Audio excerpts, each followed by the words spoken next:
ശരി. പിന്നെ ഒരു സല്യൂട്ട് ഇവിടെ ആകാം. MLA സല്യൂട്ട് ചെയ്യാൻ ഇന്ത്യൻ പോലീസ് റൂളിൽ അങ്ങനെ നിയമമൊന്നുമില്ല. നിയമമൊന്നും ഇല്ലാന്ന് എനിക്കറിയാം. പക്ഷേ വെറും ഒരു സാധാ പോലീസ് മൂത്ത് ഏഡ് മൂത്ത് ഇൻസ്പെക്ടറായി നിൽക്കുന്ന തന്നെ വീണ്ടും ഒരു വെറും സാധാ പോലീസാക്കി മാറ്റാൻ എന്നെ പോലൊരു MLAക്ക് വരെ കഴിയും. കാണണോ? ഉനക്ക് പാക്കണമാ?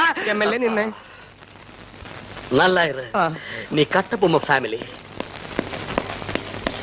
ആറാട്ട് നന്നാവണമെന്ന് ആനയ്ക്കുണ്ടോ നിർബന്ധം? അതിന് കുറെ പട്ടയും മടലും തിന്നണം. ഏത് തെണ്ടിയെ സല്യൂട്ട് ചെയ്താൽ എന്താ? ജീവിക്കണ്ടേ? നമ്മുടെ രാജ്യം ഇങ്ങനെയായി പോയല്ലോടോ. ഓ, തനിക്ക് അതിന് ഉത്തരല്ലേ? എന്നാ തനിക്ക് ഇരിക്കട്ടോ ഒരു സല്യൂട്ട്. കൊണ്ടുപോയി തിന്നെ. உனக்கு மீனாட்சிபுரம் போதுமா? மீனாட்சிபுரமா? அப்ப நான் நீ ரிசைன் பண்றா. அவன் ரிசைன்